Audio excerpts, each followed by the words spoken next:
part of the problem of being a content creator is I understand the dynamic of I'm the one on screen and most of the people here are here for me. I know that because of the platform, my point of view is going to dominate the conversation. I've never actually played it. Sorry, I didn't stream for 4 to 5 hours. That's fine. That's all good. Stream for as long as you're comfortable streaming. I know it's hard when there's like no chat, and I was like in and out of the chat, cause like then you're just talking to yourself. But you gotta find streamer to streamer, mano a mano, just finding things to talk about, whether there's a chat or not, always helps. Also, what helps, knowing which button is A and which button is B, so that you don't keep hitting back on the menus when you're supposed to be moving forward.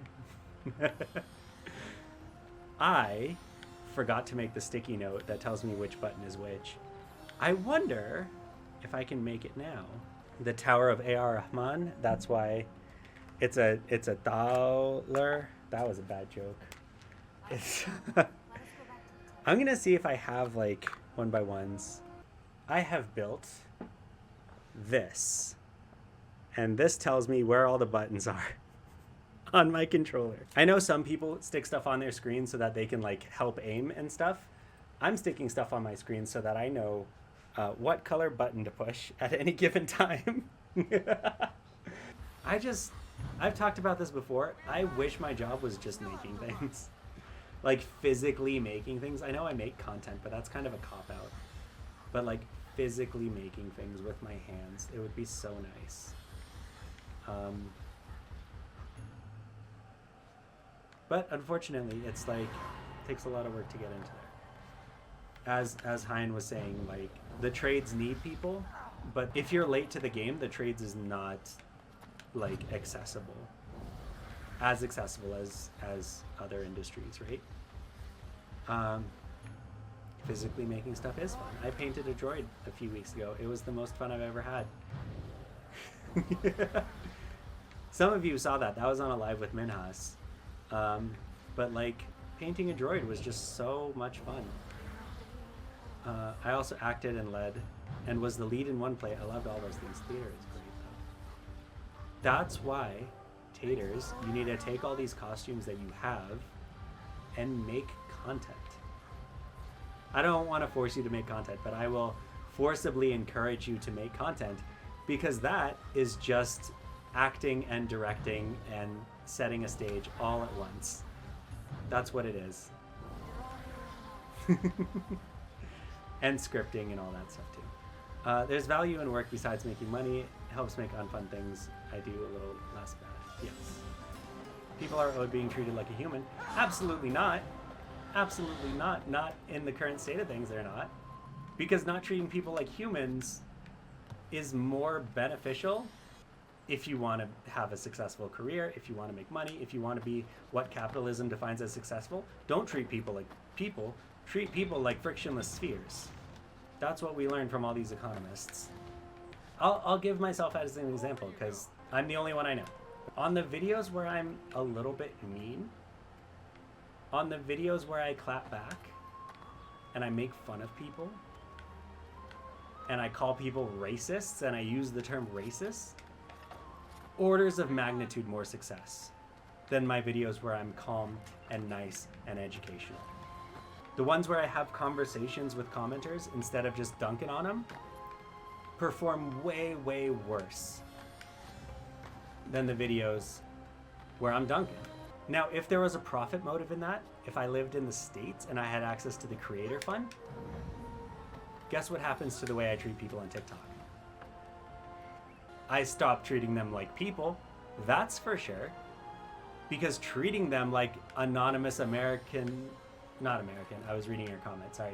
Treating them like anonymous, frictionless spheres on TikTok would make so much more money than treating them like people who have opinions and ideas that can be engaged with. But because I'm not getting paid by TikTok, I can afford to be nice to people. There's no incentive for me to be mean.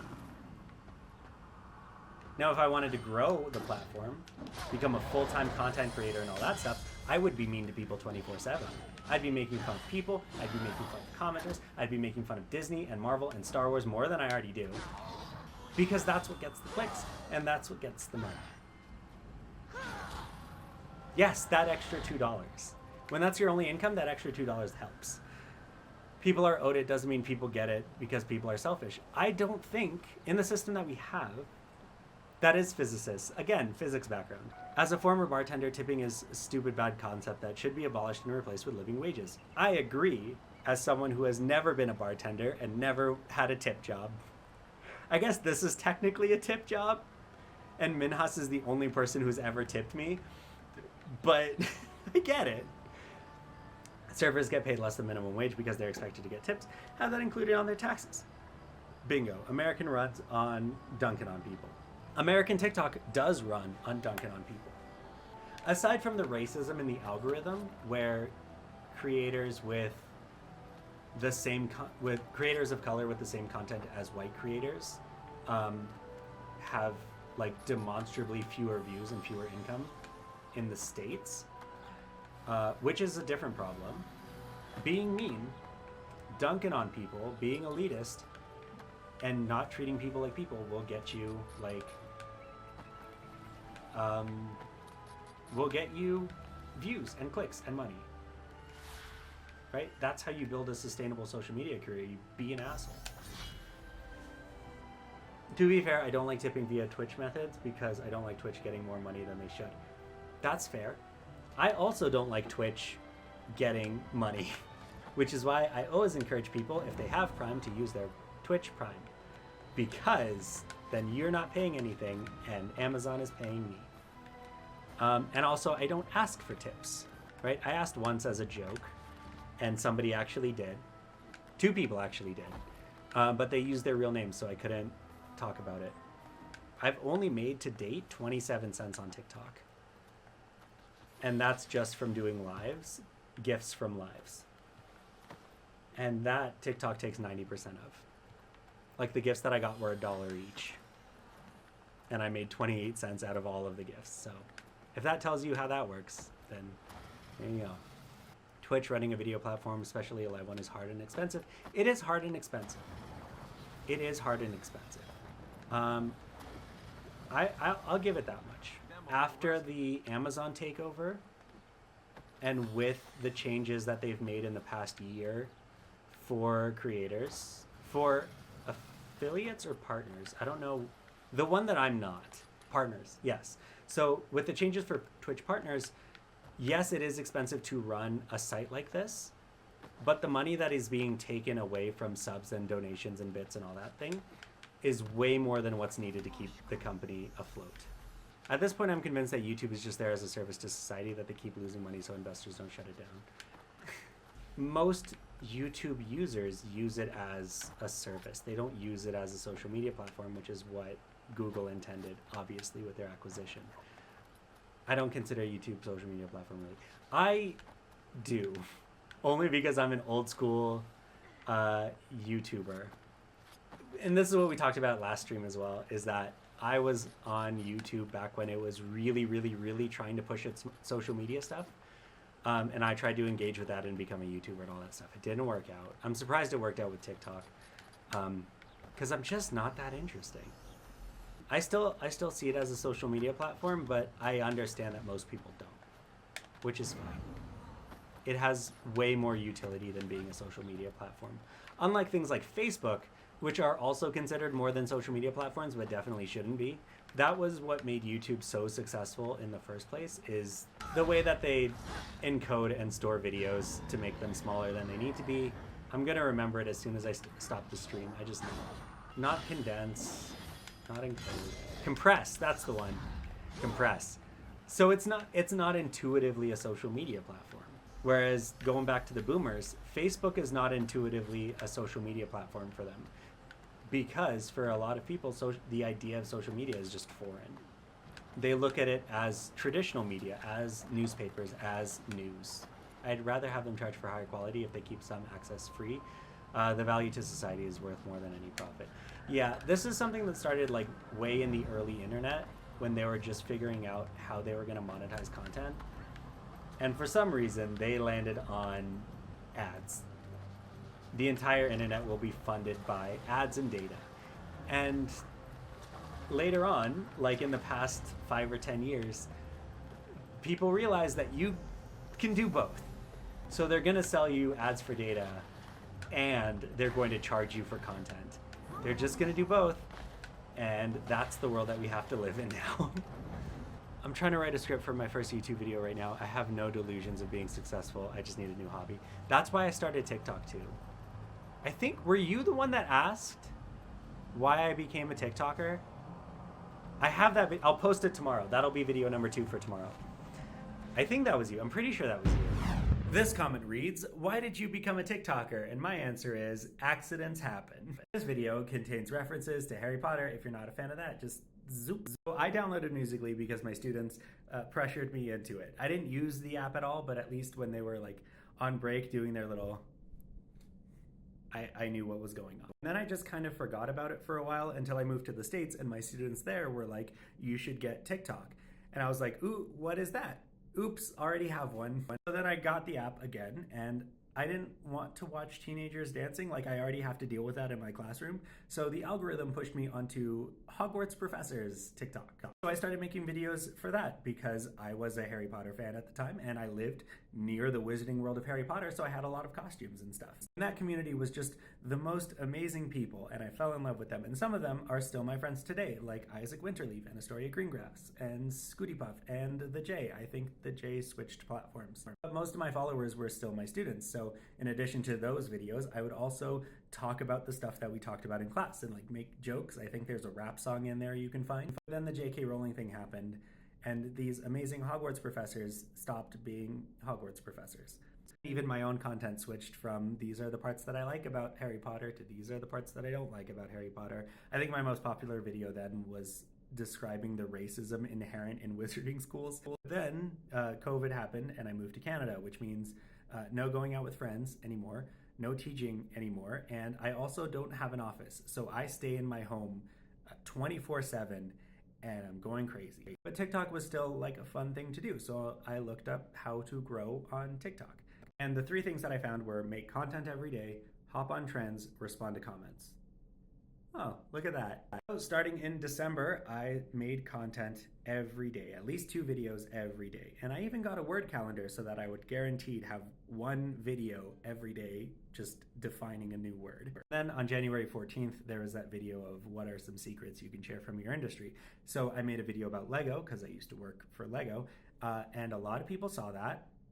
And so did the news. So sticking to the advice, content every day, respond to comments. I made a bunch of comment responses, 5 to 6 videos a day for the first few weeks. And I blew up. In less than a week, I went from 2,000 something followers to 30,000 something followers. And the reason that I keep doing it is because out of the 50,000 something people that follow me, there's like a handful of really cool people that I've gotten to know on more than just a content creator to commenter basis. I'm gonna call them my friends now. I mean, I call everybody my friends, but they're my friends. It's really cool because putting myself out there on the internet actually paid off. Not with money, but with friends. But yeah, I started content creation as a hobby. I started streaming as a hobby. I started TikTok as a hobby with no thought about being successful. If Adil's still here in the chat, he is the one that thought I would be successful. He is the one that buys all my merch when it comes out. He has the forbidden merch. Ooh, I feel like YouTube is losing money on me. With the amount that I watch and the amount that I upload and the fact that I'm not paying for premium but still getting premium, YouTube is for sure losing money on me. William, you can't get the forbidden merch. Just do it and do it well, and you don't need to be successful monetarily, but it might happen. Yeah. As per our conversation, it probably won't happen. Yeah, they might be, but ads also barely pay for anything. You'd be surprised. You'd be surprised. YouTube ads are expensive. I made a couple TikToks as a test, but I discovered I hate my own voice and almost gave up. Then I lost my voice for a few weeks and gained a new appreciation for it. That's nice. Those voice filters are pretty popular too. As long as you don't use the SpongeBob one, I'm fine. I'll watch your videos on the time. I just hope there's enough people who see the value in society, in YouTube, and doesn't force Google to delete videos. I have a more cynical view on it. I don't know if I've been cynical enough this stream, but YouTube ads, not YouTube ads, YouTube videos, Google Photos, Google Drive, all of the data that Google has, they are using to train robots. All of the YouTube videos, all of the Google Docs and stuff that they have, they're using to train robots. The only solace I have in that is that it's anonymized data. So they're not reading through your Google documents, they're amalgamating your Google documents and turning it into data before they send it off to the robots, which is fine. But Google sees the value in keeping old YouTube videos because you can keep using them to train new robots. So it's not a societal value, it's a technical value. That's the reason that they're keeping YouTube. And I think that's the reason you've been more cubical than me, and I think everyone is evil. Cynical. Yes, typo, cynical. I've been very cynical because, yes, I don't think everyone is evil, and I think people are fundamentally good if they put their priorities in the right place. But I get very, like I said, when it comes to finances, I get very, very pissed. And when it comes to the people who choose, I've said before that I don't believe evil exists, but for the simplicity of the discussion, for the people who choose evil, I get very, very angry. I thought it was just complimentary to the server farms. They need them anyway. For other aspects, storage might as well be used. That's part of it as well. I don't know which servers they're currently using, but if you're not cycling through them, sometimes servers can go bad. So having just random people's data on your server is great, and a lot of companies do that. The legal issues, but YouTube is definitely incentivized to keep their old videos more so than just the service to humanity, obviously. This was a good conversation. I like this conversation. I feel like I was much more present for this conversation than I have been for previous ones. When I was younger, I was a lot more cynical than I am now. Obviously, my religion is part of that. The fact that I've actually studied it and learned what it's trying to say instead of what my parents and grandparents say has helped a lot in that. But no, I've got cynical bones in my body. And also, we were talking about something that I'm very touchy about, which is systemic inequality. Again, not something that I was touchy about when I was younger, because I didn't have to face it. I made that video about personal racism versus systemic racism. When you are the only person of color in your city, or like one of two, there are not enough systems in place where you experience systemic racism. It's only interpersonal racism. So I'm very, very fortunate. This place has dirty air. I don't want to go there. So I'm very, very fortunate that I've had the upbringing that I've had and that I've been shielded from a lot of these problems. You can be more pushy if you want to get your point across. Part of the problem of being a content creator is I understand the dynamic of I'm the one on screen and most of the people here are here for me. And I noticed this a little bit with Taters as well, is that, and this is no offense to Taters, but I notice it in my TikTok comments a lot as well, is that I know that because of the platform, my point of view is going to dominate the conversation because I'm the one that's talking in real time. Whereas commenters and chatters they're a little bit lower on the power dynamic. So you're welcome to push hard, but I'm going to push harder, and because of this hierarchy that we exist in this current moment, it's not equal footing to have a discussion. It's also unequal because it's text versus voice. Yes. Not only for like people who are listening and can't read fast enough, right? My stuff is on screen when I say it, But if you type out a message too close to someone else typing out a message, who knows? Your message might not even be seen. The chat that I'm looking at is like 4 times as long as the chat that you guys are seeing on the screen. So I'm able to go back and check messages, whereas people who are watching the stream, if they're watching it like on their TV or in full screen, they won't be able to see it. But yeah, that's one of the difficulties of having like, as I jump off the wall, that's one of the difficulties of trying to have like an honest, nuanced conversation online. And one of the reasons why Dunking on People is so successful, right? This platform is made for Dunking on People. When I watch other streamers, like, who did I watch? I'm trying to think. Like Dr. K. Dr. K, his chat is thousands and thousands and thousands of questions coming in right after the other, right? Comments, agreements, I've experienced this too. This is really helping me out, blah, blah, blah, blah, blah, blah. His video is him not looking at them for most of the time. And then at the end he picks, I think they're triaged by someone else too, right? So he's only recording to like 1, right? That's the hierarchy of the stream.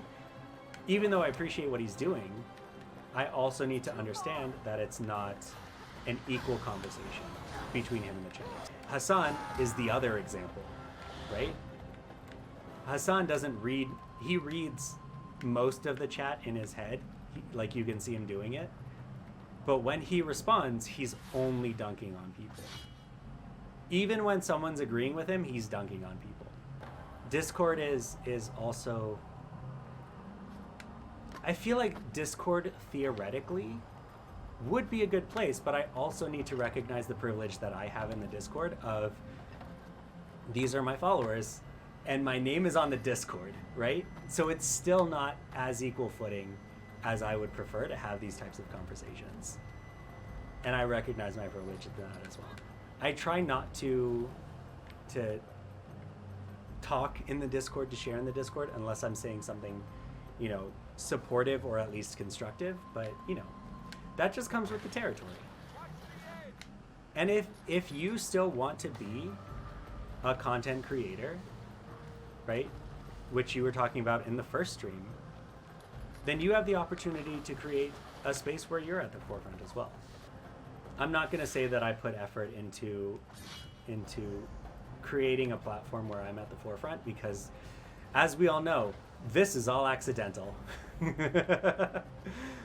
I think I remember you saying that you wanted it to be big enough to have it be an income stream. Not a substantial income stream, but I think I remember you saying that. I could be mistaken though. I could be projecting as well. That is how I started, right? I started with, let's make YouTube videos for the things that I want to talk about. Let's make TikToks for the things that I want to talk about. For the most part, my TikTok is still just things that I want to talk about. Like, I'm not going to make a video if it's something that I don't want to talk about.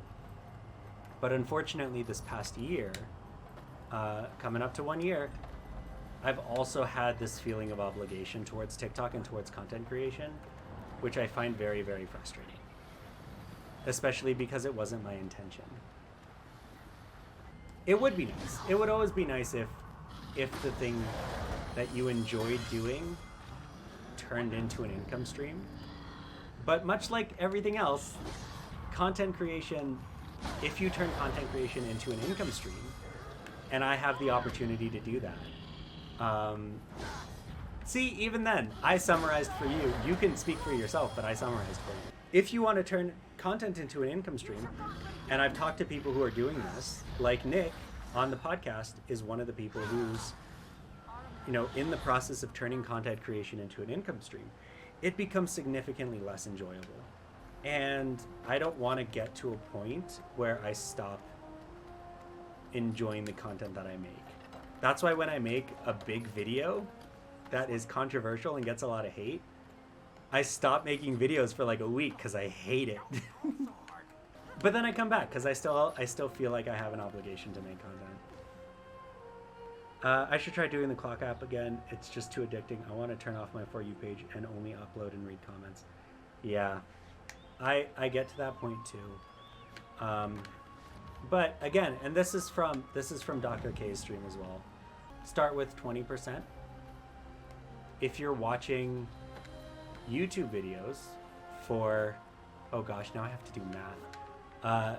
For 5 hours a day, spend 1 hour a day making YouTube videos. If you're watching TikTok for, you know, I don't want to check my screen time, but for time, right? Spend 20% of that time making TikToks. So I'm gonna watch for a few minutes and I'm gonna make for a few minutes, and that was a nice healthy balance, right?